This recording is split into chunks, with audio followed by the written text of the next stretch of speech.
Well, hello everyone, and welcome back to this series of Unveiling the Secrets to. And today I have the most beautiful, gorgeous twin, Pauline Ryeland.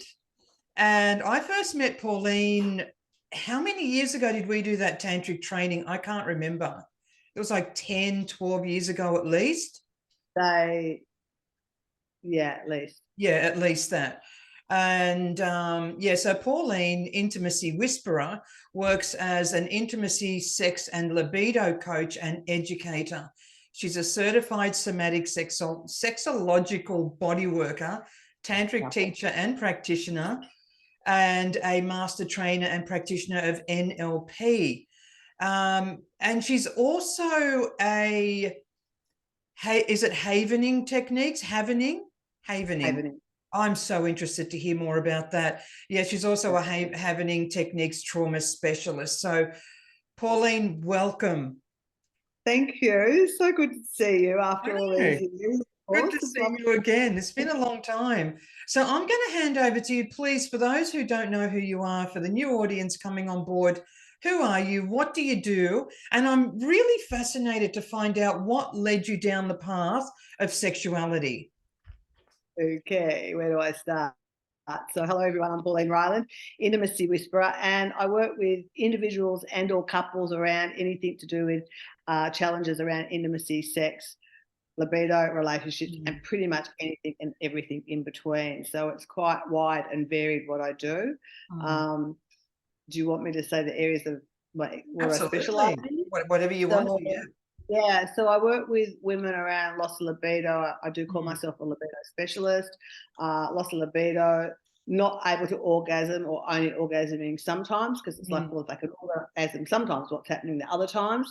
And also teaching women to actually orgasm. So teaching them about their pleasure system and working with sexual energy to open them to experiencing more. I work with women that have internal pain when they have sex, actually get rid of that pain. Yeah. And then with men, I work with loss of erection, not maintaining erection, premature ejaculation, Peyronie's disease, which is a disease where the penis bends, and nerve damage, genital nerve damage, and I repair and reverse all of that as well. So it's quite varied. And I bring into my practice, and I think part of my point of difference is not just that I'm a Tantra teacher and educator and a sexological body worker, that I work with NLP. So NLP is neuro-linguistic programming, for those that don't know what that is. So we're working with the subconscious mind to bring about change on the conscious mind. So it's mindset work, and it is powerful, and it shifts so much stuff so quickly, all the emotional stuff, all the beliefs that all get collapsed in when we've got a problem.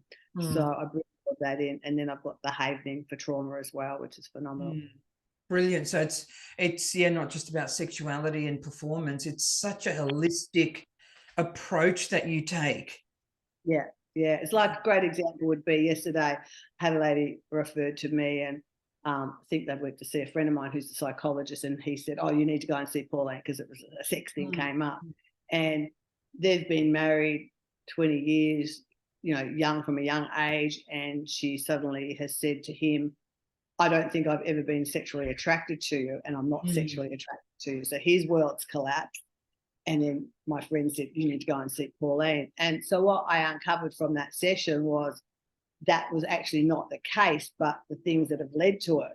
So pre-babies, she was fine and she'd have sex and she was great. Post-babies, the very first baby, he was like pushing for sex and she wasn't really ready or interested. And so quite often in that instance, the woman goes, oh, well, okay, I'll have sex to keep you happy, but she's not ready for it. Yeah. So what that does is a couple of things. It builds up resentment. Yeah. And wants them to push the partner away. And so from there, it's just deteriorated over the years. Yeah. And I said, I don't think it's actually, because other than that, they love each other. He's her rock. They've got a great relationship. And I said, I think it's just, we need to get you back to yourself and connect to who you are and start exploring yourself more. And then shift the mindset things. And I'm pretty sure that she'll be back having sex and instigating all the things that she wants to happen. So it's just looking at what are the things that are as to why you've lost interest, and there's always a different reason for everybody. And that's yeah. my job of working that out. Right. And is that where libido comes in? Because that's what we're talking about today, is loss of libido. Yeah. So for her, it's complete loss of libido. They haven't had sex for 6 months. I mean, she takes blowjobs. There's all these things, and so they're all things that just keep pushing her away. And so it's like, well, and also with her birth of her kids, she tore and had a lot of stitches and episiotomy. So that's another thing that can interfere with libido, because when we've had interference, it can create a disconnect from our genitals. And she's very lucky she doesn't experience pain from the adhesions, but some women will have internal pain as well. And when you've got internal pain, that's an automatic switch to turn your libido off, because it's like, oh my God, it's going to hurt. No, I don't want to have sex. So we have an innate ability to shut ourselves down and switch off. So there's lots of different reasons that contribute. So I guess my role when I'm working with someone is to find out what that is. Yeah, the why. Yeah. So that's sorry. No, because what I'm hearing is it's more than just a physical aspect of why the desire or the body shuts down. This goes really deep. And look, I'm not going to steal your thunder at all, but I work with quite a few clients. I work with quite a few clients in this area as well. And you're right, bringing in the psychological aspect helps greatly. And I find that when women have shut down specifically and they don't want sex, and it's become quite the norm in their relationship, there's trauma. There's trauma that's built up in that area. They might not know what it is. So I know that there might be physical aspects to why someone loses libido, but what's the psychological aspects? Like, what's the unseen aspects of why someone can lose it? How long's a piece of string? Exactly. Like, exactly. It can be unresolved trauma. Yeah. So it could be anything from sexual abuse to just a traumatic childhood, alcoholic parents, narcissistic parents. Like, it can go back to so many different things as to why you switch off, because it's like a control thing. So if you're out of control in your world, then you create control of some level. So the control will be, okay, I can control that, I'll switch that off, or I can control that, so I'm not going to have an orgasm. So that can be part of it. So it's just a matter of finding what those idiosyncrasies are and then working with it. You know, it could be that their previous relationship was abusive. And so it's a protector. And so then they don't. So they've got to be able to learn to trust and be able to move through the emotions. So I work with all the emotions, and I work with the belief system as well on the mindset side of things to flip things around. And what I find is when there's no libido, and of course then we've got with no libido is perimenopausal, premenopausal, postmenopausal. That's very real. Because, you know, as we age, women lose estrogen, and we lose estrogen production in the vagina. So that creates a drying out in the vagina. We're not lubricating enough, so that can create the pain. If we're not lubricated, then there's pain. So I have remedies that we do to start reversing that as well. And that could be enough to switch libido off. It could be that they're stressed. It could be on medications. There's just such a wide range of reasons. Because a woman has, you know, quite often when I talk to a woman, I'm like, okay, well, I know you've got no libido, so yes, we need to go down that path and do that libido coaching. But what's the other things that we need to address? What's the mindset things that we need to look at? What's actually going on in your world, and then bring the two together and create the change and shifts. So fascinating. It really, that whole area just fascinates me immensely. What's your starting point? I'm fascinated with, what is your starting point with a couple?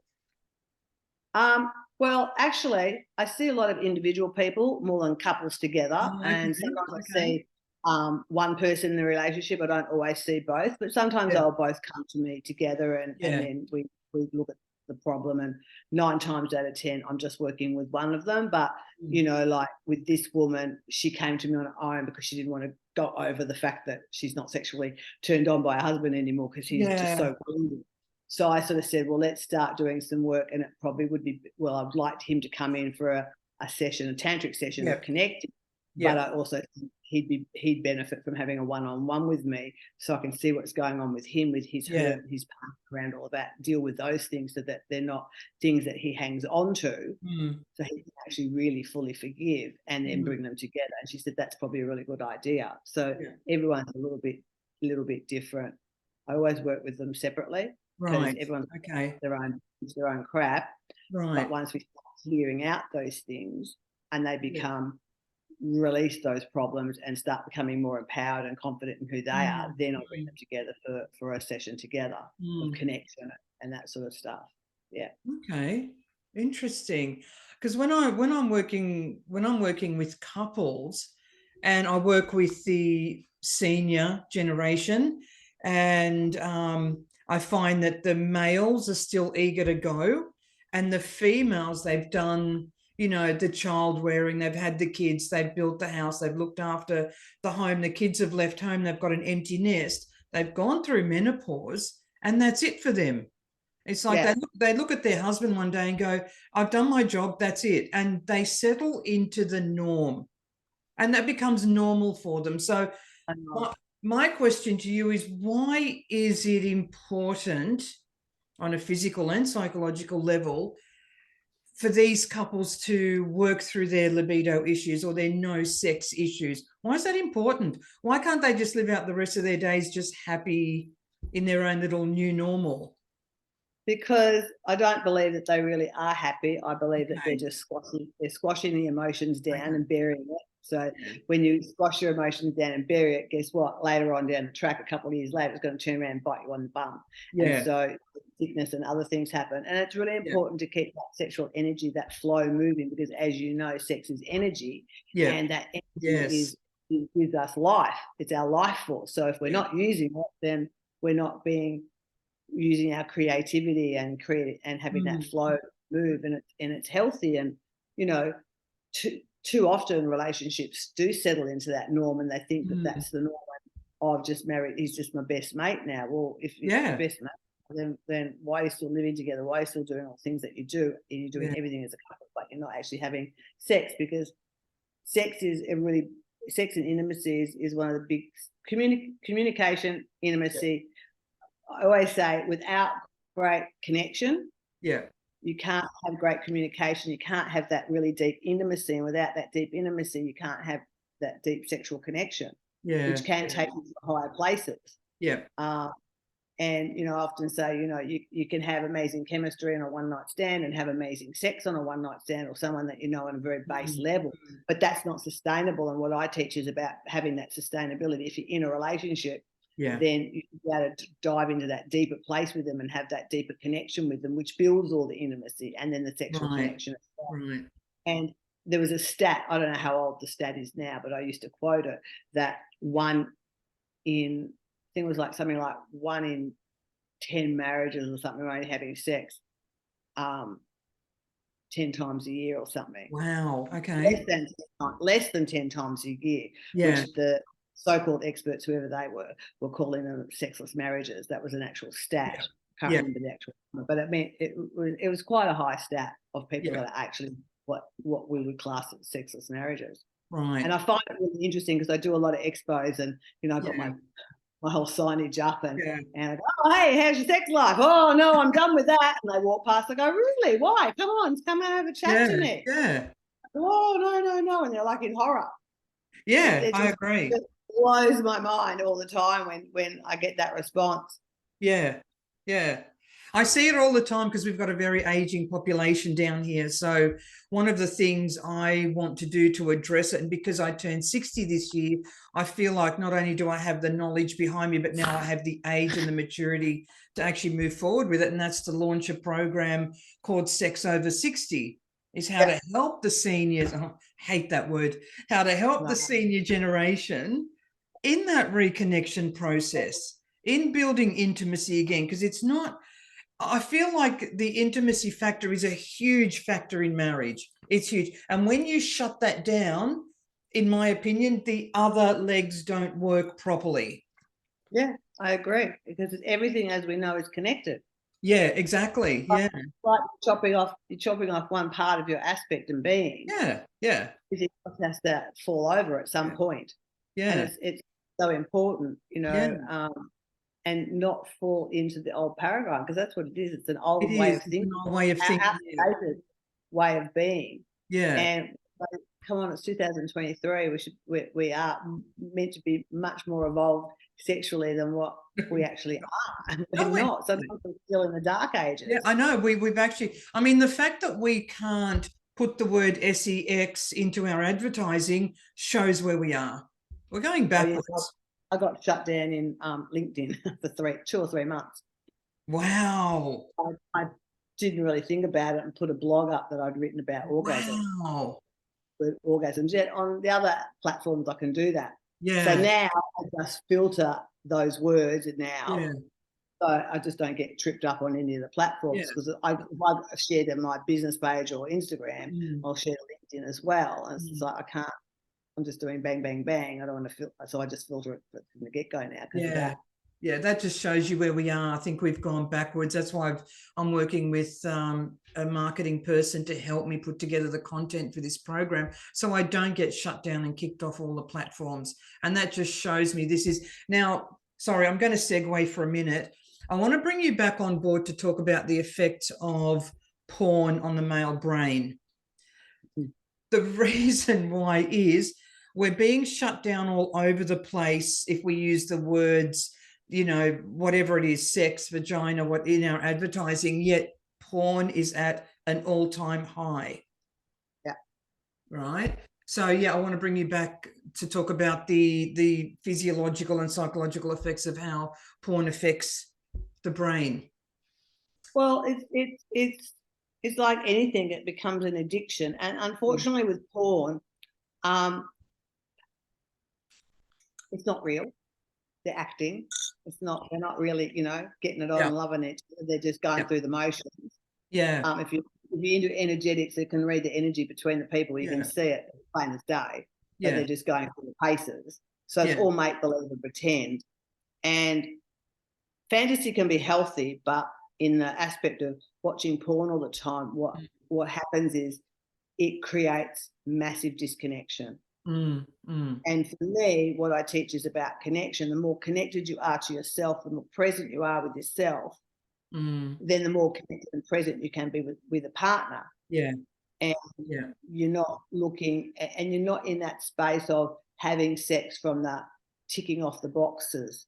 Oh, I've done, this is my routine. I do X to her and then she this to me, and then we're going to do it. You know, like tick, tick. That's not what sex is. When you're in your body, and sex is an experience. So we want to move out of the doing into being in the experience.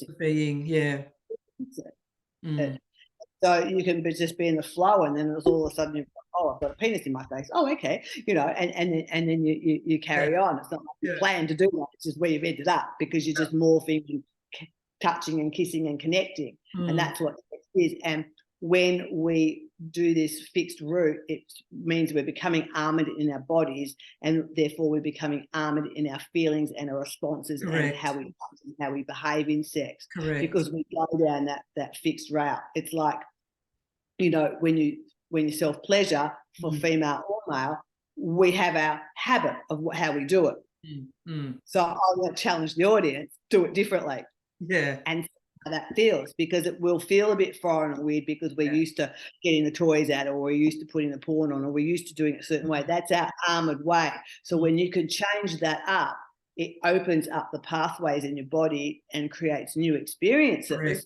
And it's like, oh, that felt good. That's different. Like you get stuck in your, it's a routine, like no other, like anything else. Having sex with your partner the same way, can become routine.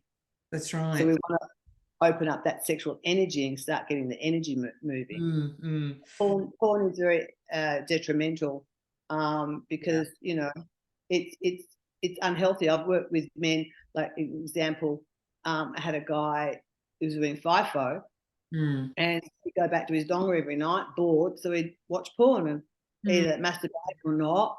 And I said to him, are you actually horny when you do that? And he's like, no, it's a stress relief. A habit. But then he'd go back to his girlfriend on his time at home, and he would stay up at night watching porn rather than get into bed with her.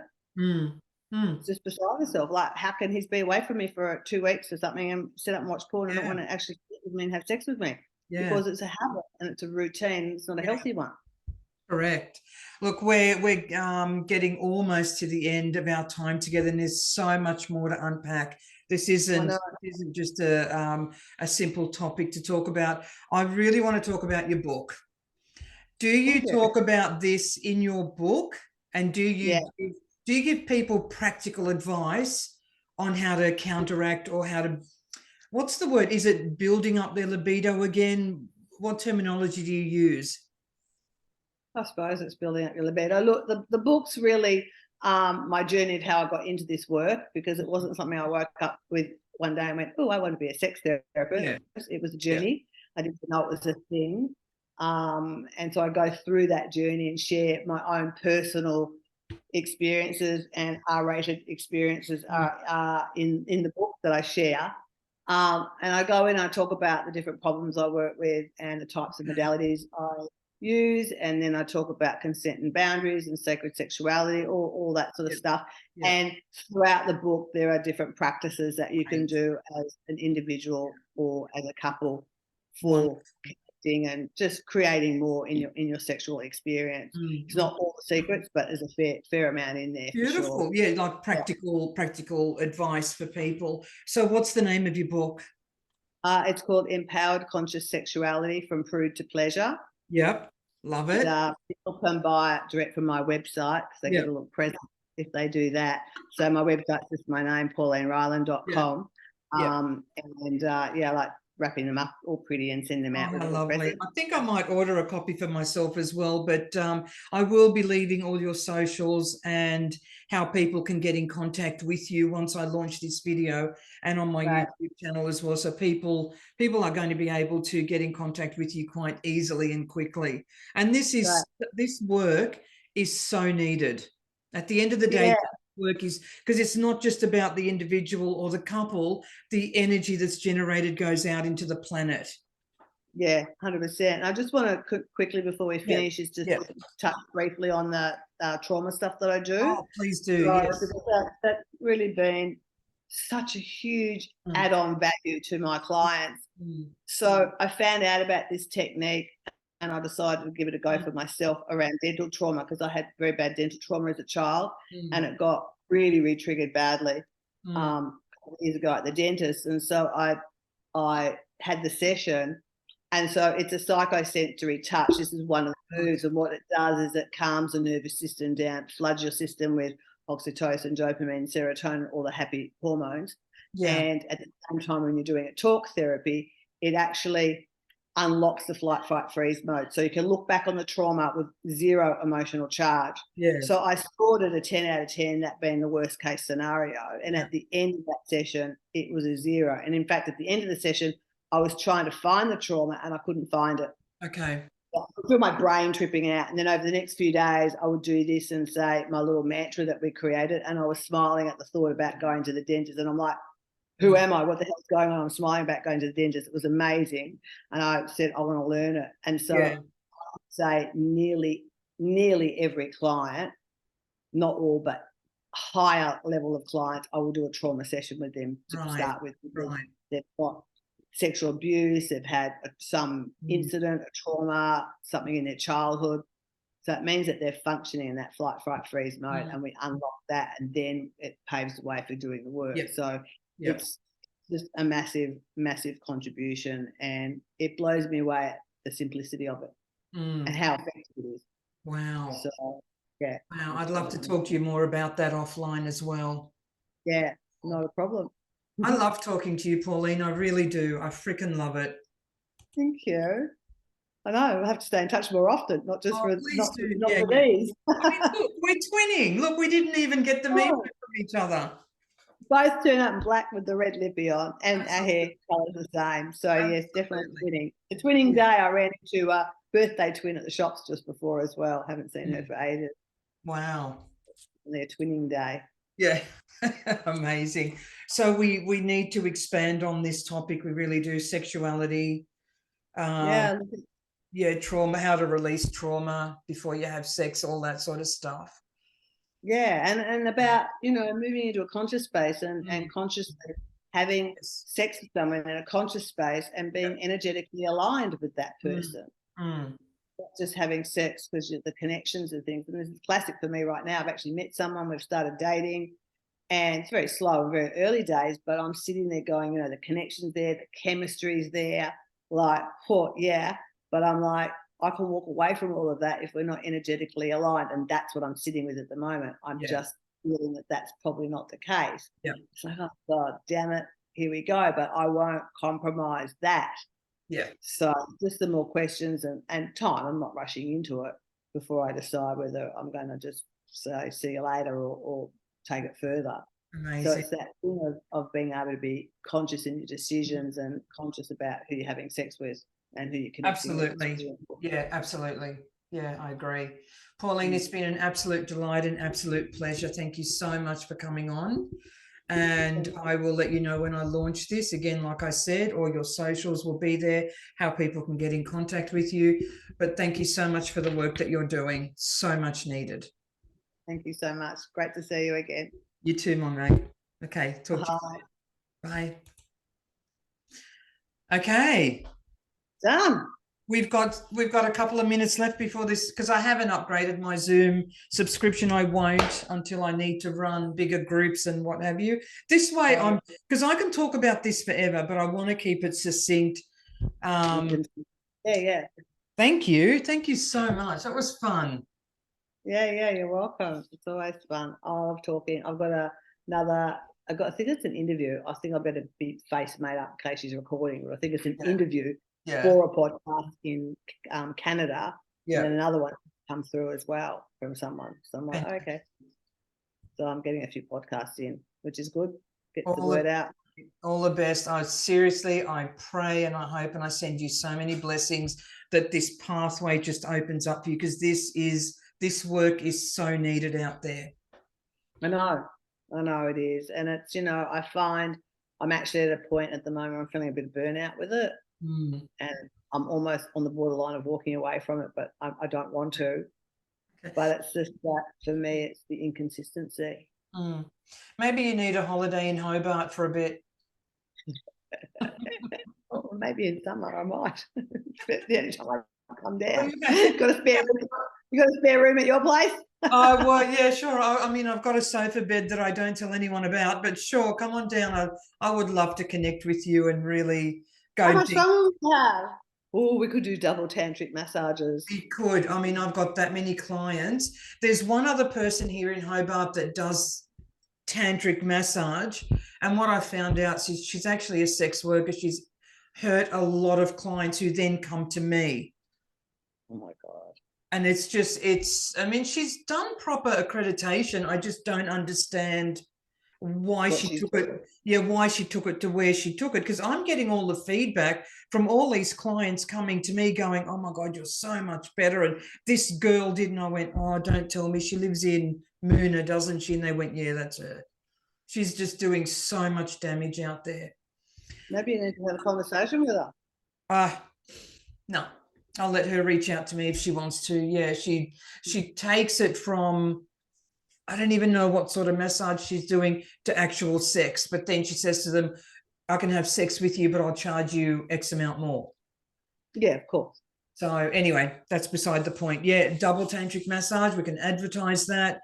My clients have been asking for 2 women, not sexually, but just the experience of having 2 hands on them, or 2 sets of hands.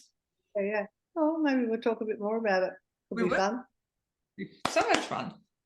And yeah, okay. Well, let's just stay in touch and see. I haven't got anything planned over Christmas, New Year. And as I said with this guy, I don't think it's going to go much further because I don't think we're energetically aligned. It's a shame because it's a shame. It was very nice the other day. All right. I think the universe is just seeing whether you're open to it or not. And then once you realize this isn't it, he can move. The universe goes, great. Send the next one in. Send him in. Yeah. That's exactly right. Love that. All right, my darling, I've got to go. I've got another call shortly, and I'll see you soon. See you later. Bye.